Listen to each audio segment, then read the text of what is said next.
নির্বাচনের আগে নাশকতা এড়াতে নাকা চেকিং পাত্রসায়ের থানা পুলিশের। দেখছেন এখনকার গুগলি নিউজ। ভোটের দামামা বেজে গেছে, আর নির্বাচনী প্রচারে রাজ্যের শাসক দল থেকে শুরু করে বিরোধী দল কেউ 1 ইঞ্চি জমি ছাড়তে নারাজ। আর ময়দানে নেমে ইতিমধ্যেই তারা প্রচার শুরু করেছেন। কিন্তু এই ভোট উৎসবের কথা মাথায় রেখে রাজ্যের নিরাপত্তা বজায় রাখতে এবং কোনো রকম নাশকতার ঝুঁকি নিতে চাইছে না বাঁকুড়া জেলা পুলিশ প্রশাসন।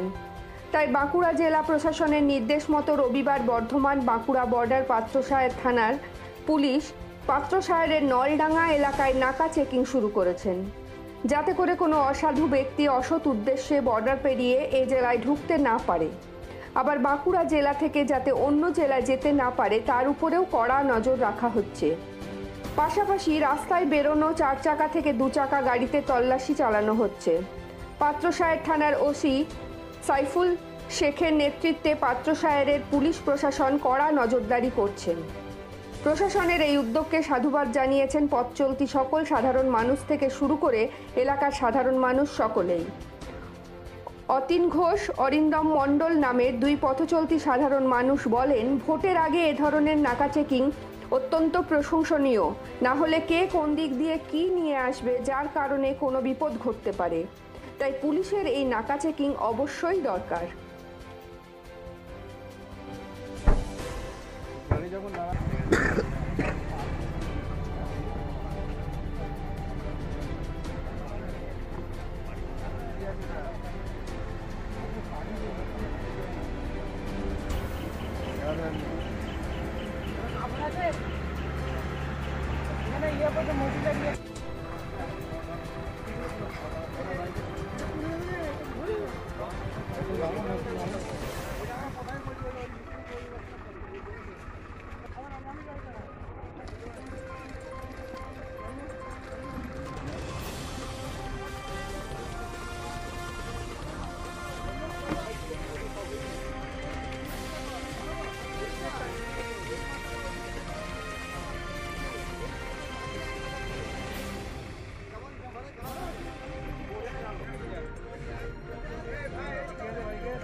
কি আছে, ভোটের আগে তো হবে এগুলো না? ভোটের আগে তো ঠিক আছে, নাকা চেকিং তো ভালো। নাকা চেকিং এর ফলে কি ভোট শান্তিপূর্ণভাবে হবে মনে করছেন? না না, সেটা তো বলা যাচ্ছে না। না, সেটা আমি কি করে বলবো? সাধারণ মানুষ। পুলিশের এই উদ্যোগটা আপনি কি বলেন? হ্যাঁ, পুলিশের এই উদ্যোগটা ভালো ভালো ভালো। অনেক ভোটের সময় তো অনেক কিছু হয়, অনেক কিছু গাড়ির মধ্যে চলে যায়, অনেক কিছু হয়, এটা তো ভালো। তাতে আপনি খুশি এই উদ্যোগ? না, আমার খুশি, হ্যাঁ খুশি মানে কি ঠিকই আছে, অসুবিধা নেই, করা উচিত এটা। আপনার নাম? আমার অতীন ঘোষ। কোথা থেকে আসছেন? বর্ধমান।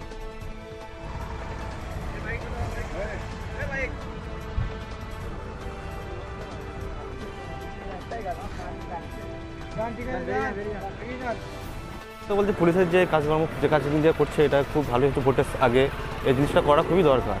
নাহলে ধরুন এই ভোটের এই সময় কোথায় কী মাল আসে না আসে, সেগুলো পুলিশের নাকা চেকিংয়ের ব্যাপারটা, এটা খুবই আমাদের খুবই উপকারী হচ্ছে।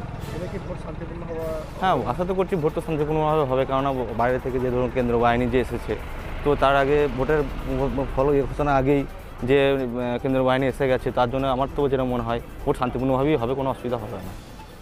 আপনার নাম? আমার নাম অরিন্দম মণ্ডল, বাড়ি মাদরা।